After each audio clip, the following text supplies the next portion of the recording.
নমস্কার বন্ধুরা, নতুন ব্লগে আপনাদের সবাইকে স্বাগত জানাই। আশা করছি ভালো আছেন সবাই, যে যেখানে আছেন। আমরা খুব ভালো আছি। সকালবেলা উঠে দেখুন ইডলি আধখানা বানানোর জন্য বসিয়ে দিয়েছি। কারণ কি জানেন, সাম্বার ডালটা আগের দিনই করা ছিল না, আর সাম্বার ডালের ব্যাপারে আমি অতটা কনফিডেন্ট নই, যার ফলে হয়ে যাব, শুরু যখন করেছি তখন হয়ে যাব। কিন্তু কি হয়েছে, শুধু টুপুরকে দেবো তো, মানে টুপুর সাম্বার ছাড়াও খেয়ে নেবে, আমাদের জন্য আর করলাম না। সাম্বার ছাড়া আমাদের ভালো লাগে না, তাই ইডলিতে দিয়েছি। কিন্তু বড্ড তাড়াহুড়ো করেছি জানেন, ইডলিটা না কিছুতেই হচ্ছিল না। আর মেয়েটার আমার খিদে পেয়ে গেছে, একটু আগেই বলেছে, যার ফলে মানে ওই সুজিটাকে অনেকক্ষণ রেস্টে রাখতে হয়, তো সে সময়টাও পাইনি। আর তাছাড়াও মানে হয়তো বা একটুখানি আরেকক্ষণ বেশি সময় রাখলে হতো, সেই জন্য জিনিসটা না অতটাও পরিপক্ক হয়নি। যে এমন দেখলাম যে ভেজরটা কাঁচা কাঁচা আছে, সেই জন্য আবার খানিকক্ষণ দিলাম, ধরুন মিনিট 7 দেওয়ার পরও দেখছি যে হয়নি। এদিকে মেয়েটার আমার খিদে পেয়ে গেছে, তাই জন্য এটা দিয়ে দিলাম। এমনিতে তো এটা তো ডিম নয় যে কাঁচা খাওয়া যাবে না, এমনিতে কাঁচা খুব একটা নেই, তবে আরেকটু বেশি ফুল তো। আর আমার ঠিকঠাক মেজারমেন্টটাও নেওয়া হয়নি তাড়াহুড়োতে, যার ফলে জিনিসটা অতটাও ভালো হয়নি। তো যাই হোক, তবুও বানিয়ে দিলাম, সস দিয়ে সে খেয়ে নিল। দেখি এই কাঁচা ইডলি খেয়ে মেয়ে আমার কেমন রিভিউ দেয়। খেলে কেমন? আই থিঙ্ক আমার ব্যক্তিগতভাবে যা মনে হয় আগের দিনেরটা অনেকটা বেটার হয়েছে, কারণ তুমি ধীরে ধীরে ধীরে ধীরে করেছিলে। এটা মনে হয় আমি একদিন আগে আজকে সকালে বলেছি, ওই জন্য একটু দ্রুত গতিতে করেছি। কিন্তু একটু যদি সময় নিয়ে নাও দুর্দান্ত খেতে হয়। আজকেও বাজেও হয়নি, কিন্তু একটু যদি টাইম নিয়ে জিনিসটা হতো আরো ভালো করে। কাঁচা কাঁচা ছিল ভিতরে। হ্যাঁ, ব্যাটারটা আর একটু রেখে দিতে হতো, রেস্টে রাখতে হতো। আর ওই ইয়েটা ঘনত্বটা ঠিকঠাক হয়নি। যা ওটা একটু ঠান্ডা মাথায় করলে ঠিক হয়ে যাবে। এমনি খুবই ভালো। আগের দিন ভালো লেগেছিল। ওই জন্য 10টা খেয়েছি, 10টা খেতে পারি। আমার যেটা পছন্দ হয় আমি সেটা মানে আবার দিয়ে করতে লজ্জা পাই না। ঠিক আছে, তাকে ইডলি বানিয়ে, কাঁচা ইডলি আর আমরা খাচ্ছি না, আমি খাচ্ছি পাউরুটি আর আমার বর খাচ্ছে রুটি।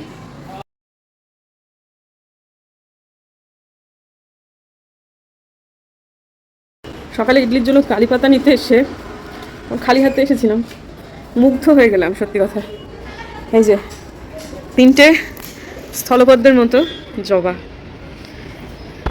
এখন এখানে রোদ্দুর নেই, যখন বেলা একটু এদিকে ঢলবে তখন এখান থেকে রোদ্দুর পাওয়া শুরু করবে। জবা গাছ কেন, যে কোনো গাছই রোদ্দুর ছাড়া ভালো হয় না। আজকে আমার আখিলা থেকে শুরু করে 2টো গাছই লাগাবো, আমি প্রতিস্থাপন করব। আখিলার জন্য বড় টব লাগবে, দেখি কি করি। আর প্রচুর পরিমাণে ধরেছে টমেটো, প্রচুর কাঁচা টমেটো।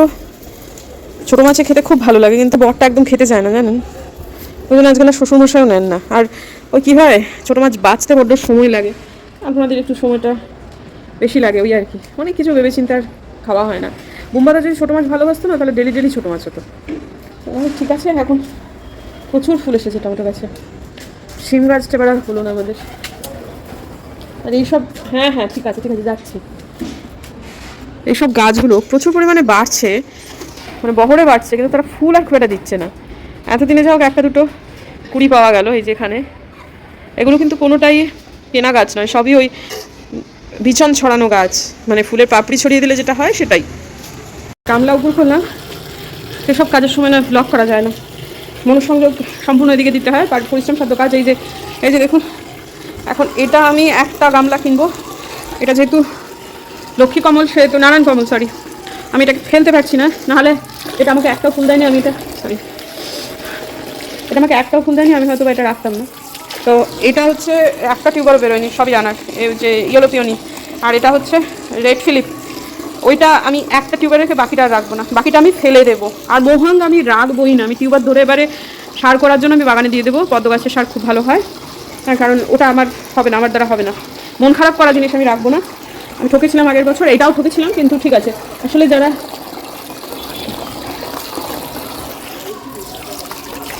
যারা নতুন পদ্মবাগানি তাদের জন্য এই 2টো টিউবার নয়। আমি এখন নতুন নই, সেজন্য একটাই নারায়ণ কমল রাখবো ভেবেছি, আরগুলো রাখবো না। আর আমাকে আবার গামলা কিনতে যেতে হবে, কারণ আমেরিকা মিলিয়াতে টিউবার হবে, স্বাভাবিকভাবেই হবে। আমেরিকা মিলিয়া আমি কাউকেই দেবো না, আমি নিজে নিজেই লাগাবো। আমি 3টে মাঝারি সাইজের গামলা করবো হচ্ছে রেড ফিলিপের, 2টো মাঝারি সাইজের গামলা করবো হচ্ছে ইয়েলো পিওনির, একটা বড় গামলা করবো হচ্ছে আখিলার, আর কি একটা হোয়াইট পিওনি, সেটাও মাঝারি গামলা। আমেরিকা মিলিয়া করবো 4টে ছোটো ছোটো গামলা, ছোটো বড়ো মিলিয়ে।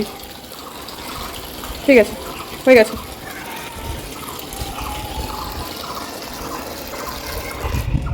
টিউবার বাড়াবো না, আমি আর পদ্মের জাত বাড়াবো না।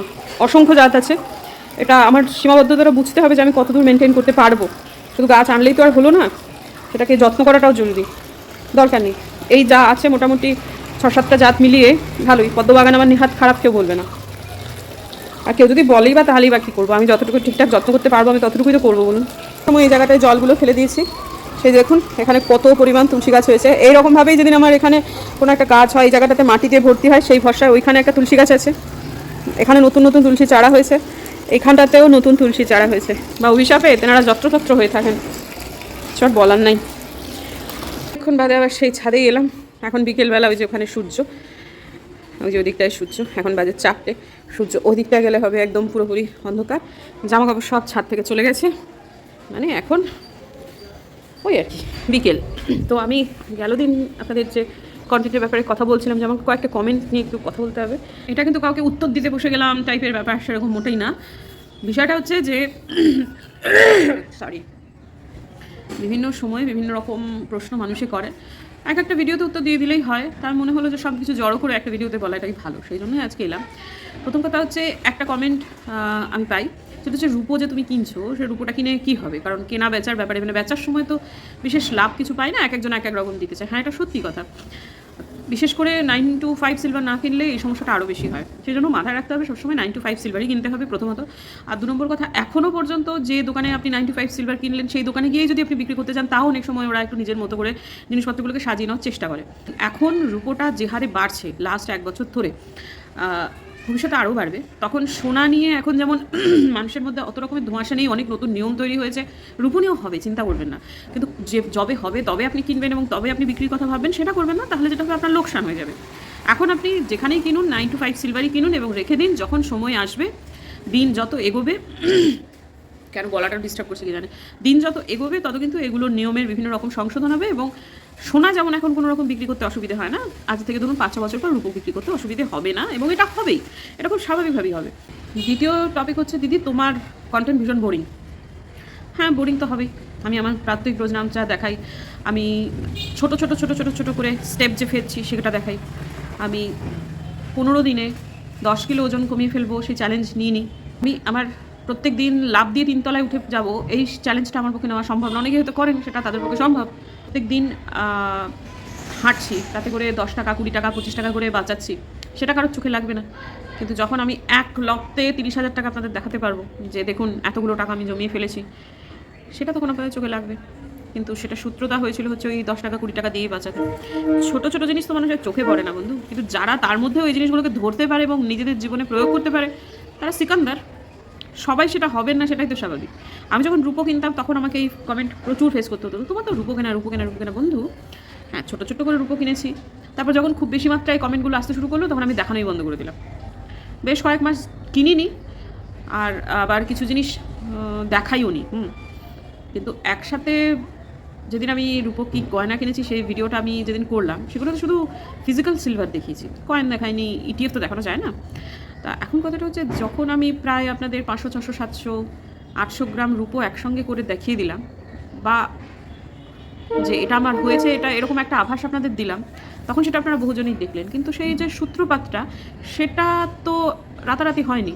দেখুন বন্ধু, আমি খুব সাধারণ একজন মানুষ, আমার বাড়ির লোকেদের কাঁচা টাকা কালো টাকা কোনোটাই নেই। আমি যেগুলো করেছি সেগুলো সব ছোট ছোট সঞ্চয় থেকেই জমি করেছি। এবং আমি আজ প্রায় 2023 থেকে বলা শুরু করেছি যে রূপো কিন্তু বাড়বে, রূপো কিন্তু বাড়বে। যারা আমার এই কন্টেন্টে বোরিং মনে করে করেছেন তারা ঠিক আছে, আর যারা এটাকে নিয়ে দুত্তেরিকার এত বলছে একটা আংটি কিনি, ওই আংটিটাও যদি যার কেনা আছে সেও লাভবতী হচ্ছে বা লাভবান হচ্ছে, সেটাই তো স্বাভাবিক, এটাই তো স্বাভাবিক।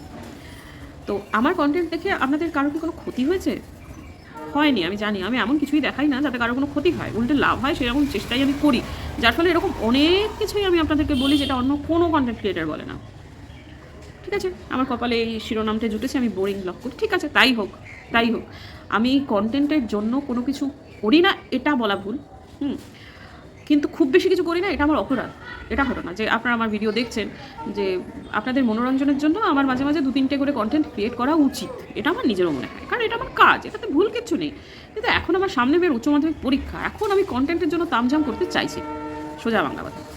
তো এখন আর এটা এর সহজ কথা এভাবে আমি কি বলতে পারি বন্ধু?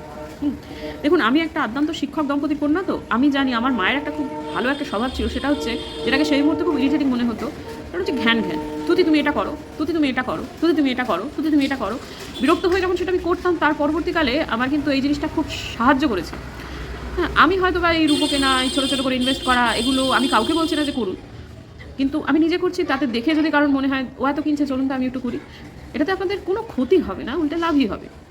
আরেকটা জিনিস, সেটা হচ্ছে যে আমি যে এত কিছু করে ফেললাম একটা বছরের মধ্যে, মানে করে ফেললাম মানে ধাতু সঞ্চয় করার ক্ষেত্রে, বন্ধুরা, এটা আমি করতে পেরেছি কিন্তু আমার ক্ল্যারিটি ছিল জন্য। আমি একদম জানতাম যে 2025-এ আমাকে এটা করতে হবে। আমি যেটা জানি যেটা আমাকে করতে হবে, তাহলে কিন্তু সেটা আমি করবই। যেন তেন প্রকারেণও আমার কিন্তু সে রাস্তা খুলে যাবেই, আমি সেটা করে ফেলবই। কাজেই যেটা দেখিয়েছি আপনাদের, আপাতভাবে এটাকে জানি না কার কী মনে হচ্ছে, কিন্তু যারা লাভ নেওয়ার তারা ঠিক লাভ নিয়ে বেরিয়ে গেছে, এবং তারাই সিকান্দার। ছোট্ট ছোট্ট স্টেপ মানুষ দেখতে পায় না। এই যে ওজন কমানো, আমি এক্ষুনি একটা ভিডিও আপনাদের সাথে দেখাচ্ছি।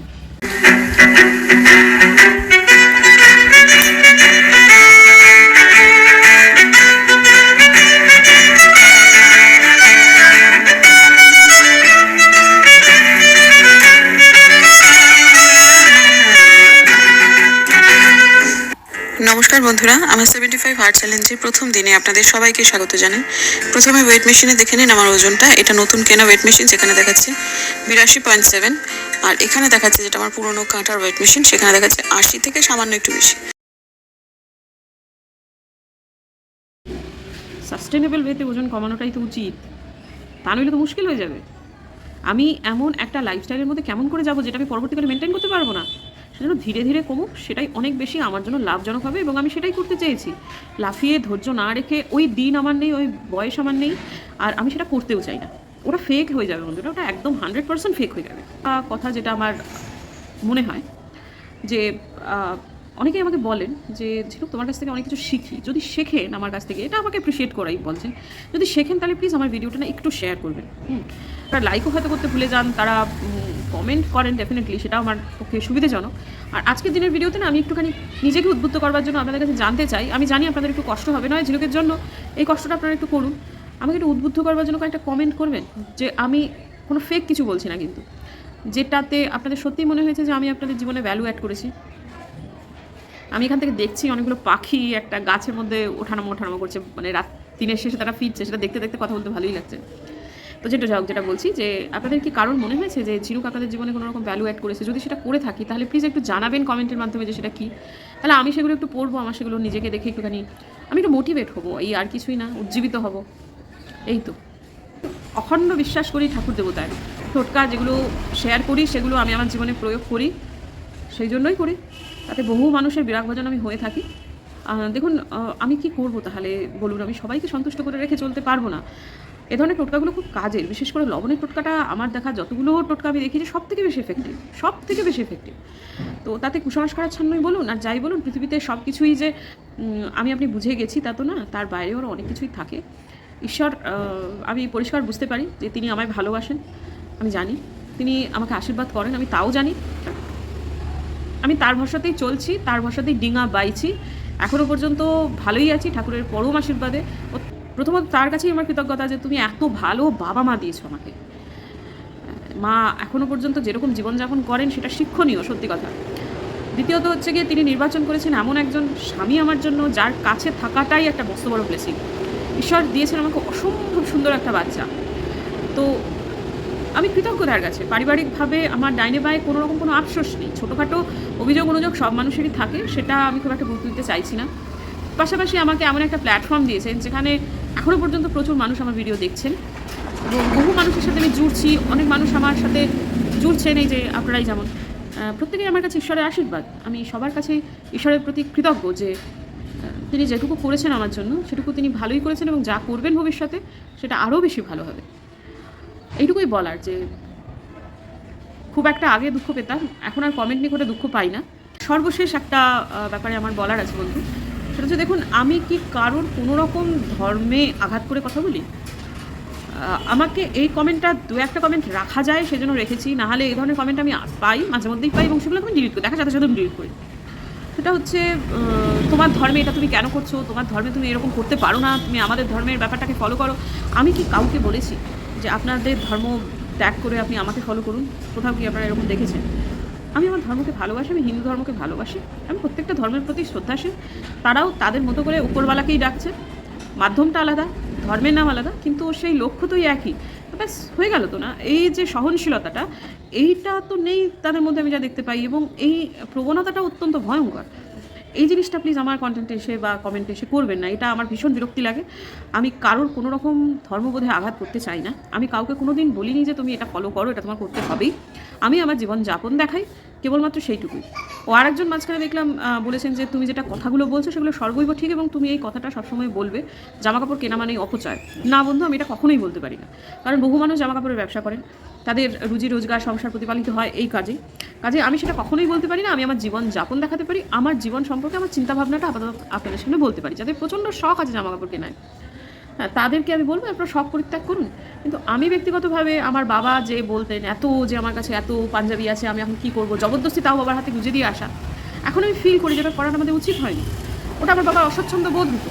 হ্যাঁ, তো কারণ এত আছে, আর অনেকের এই ধারণাটা বা এই জিনিসটা যে হোল্ড করে রাখার যে মানসিকতাটা, সেটা সারা জীবনেও কাটে না। যেমন আমার মা, তিনি এখনও পর্যন্ত ওই দিন আমাকে নতুন একটা শাড়ি কিনতেই হবে বলে মমিনাদির কাঁধে ভর দিয়ে শাড়ির দোকানে গিয়ে শাড়ি কিনে আনেন। তো সেটা কি আমার মা ভুল? না। মায়ের কত কত নতুন নতুন শাড়ি আছে যেগুলো মা জানেই না, মা পরেই নি। আলমারি যদি ঘাটি, কমের পক্ষে 10টা শাড়ি এরকম আমি টেনে বার করবো আমার মায়ের, যেগুলো আমার মা জানেই না, মা অস্তিত্বই ভুলে গেছে, হয়তো সেগুলো নিজেই কিনেছে, সেগুলো ভুলে গেছে। কিন্তু এটা আমার মায়ের ভুল নয়। এক একজন মানুষের এক এক রকমের ধরন হতে পারে। আমি এটাকে একেবারেই সব সমর্থন করি না, সেটা আমার ব্যাপার। আমি এরকম করবো না, করছি না, এককালে করেছি, কিন্তু এখন আর সেটা আমি করবো না, সেটাও সম্পূর্ণ ব্যক্তিগতভাবে আমার ব্যাপার। তো আমি কোনো মানুষকে এভাবে কন্ট্রোল করতে পারি না, বা চেষ্টাও অন্তত আমি করতে পারি না। হ্যাঁ, আমারও অনেক ভুল আছে, অনেক ভ্রান্তি রয়েছে। আমি প্রত্যেক দিন আপনাদের সামনে আসছি, হয়তো আমার ঘরদোর আরও অনেক বেশি সুন্দর করে গুছিয়ে রাখা উচিত, কিন্তু এটাও ঘটনা আমি তো আমার বাড়িতে একা থাকি না, আরও কয়েকজন মানুষ থাকেন, তাদেরও একটা মতামতের গুরুত্ব আমার কাছে রয়েছে। তবে যে মানুষেরা আমার বাড়িতে এসেছেন তারা প্রত্যেকেই বলেছেন যে তোর বাড়িটাকে বাড়ি মনে হয়, তোর বাড়িটাকে একটা বেশ একটা হোমলি ফিল হয়, মানে এইটুকুই আর কি, মোদ্দা কথা বুঝতে পেরে গেছেন নিশ্চয়ই। তবে হ্যাঁ, আমার বাড়ি আরও অনেক বেশি গোছানো, আরও অনেক বেশি অর্গানাইজড করাটা আমার উচিত। এই যে পেছনের জিনিসপত্রগুলো, এই জিনিসগুলো, এগুলো নান্দনিকতার দিক থেকে ওটা ভালো কিছু না, এগুলো আমাকে সরাতে হবে, আরও অনেক কিছুই আমার সাথে করতে হবে। আমি সবই জানি বন্ধুরা, সব হবে বন্ধুরা, সাথে থাকুন। আস্তে আস্তে আমি একদম লাভ দিয়ে কোনো কিছু করতে পারি না, এটা আমার দুর্বলতা, তবে হবে। আমি স্ক্রিনশট লাগিয়ে ভিডিওটা করলাম না, আমি সামগ্রিকভাবে একটা আলোচনার মাধ্যমে এলাম। আমি জানি না কারোর যদি মনে কোনো কষ্ট দিয়ে থাকে আমায় ক্ষমা করবে, আর যদি আমার কন্টেন্ট আপনাদের সত্যি জীবনে কোনো ভ্যালু অ্যাড করে থাকে তাহলে প্লিজ একটু কমেন্ট করবেন, এবং আমার ভিডিওগুলোকে পারলে একটু শেয়ার করবেন, তাতে আমার রিচটা আর একটু বাড়ে, এবং আমি আরও ভালো ভালো কন্টেন্ট বা আমার জীবনে এরকম আরও, দেখুন আমি বোধিসত্ত্ববাবুর, আমি কবে থেকে আপনাদেরকে বলছি বলুন তো যে রূপোর দাম বাড়বে, কবে থেকে বলছি, তো বেড়েছে তো। আমি 2023-এ লোকে আমার কথায় গুরুত্ব দেয়নি, বা 2022-এও লোকে আমার কথায় গুরুত্ব খুব স্বাভাবিকভাবেই দেয়নি, 2026-এ যদি আমার কথাগুলো সত্যি হচ্ছে তো বন্ধু, আরও হবে, এবং হবে, আমি খুব নিশ্চিতভাবেই বলেছিলাম। মানে 2 2 তো 7 হয় না, 2 2 4ই তো হয়। কাজে এটা যেটা আগে ছিল সত্যি, সেটা এখনও সত্যি। কাজেই বন্ধুরা, মানে আরও হয়তো বা অনেক কিছুই আমি আপনাদের দিতে পারি বা বলতে পারি, যাতে আলটিমেটলি আপনাদেরই লাভ হবে। তো সেজন্য আমার একটু উজ্জীবিত হওয়াটা দরকার। ইটিএফ শব্দটা হালফিলের জমানায় খুব বেশি প্রাসঙ্গিক হয়ে গেছে, কারণ ওটা ছাড়া এখন আর মানুষের কাছে কোনো অপশন নেই।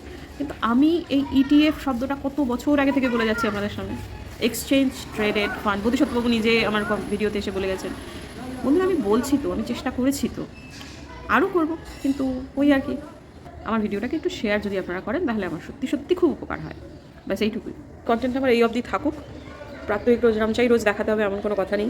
আজকের দিনের জন্য বিদায় নিচ্ছি বন্ধুরা। যদি আমার ভিডিও ভালো লাগে সাবস্ক্রাইব করবেন, পাশে নোটিফিকেশন বেলটা অন করবেন, যাতে ভিডিও দিলেই নোটিফিকেশন চলে যায় আপনার কাছে। দেখা হচ্ছে আগামীকাল, ততক্ষণ টাটা।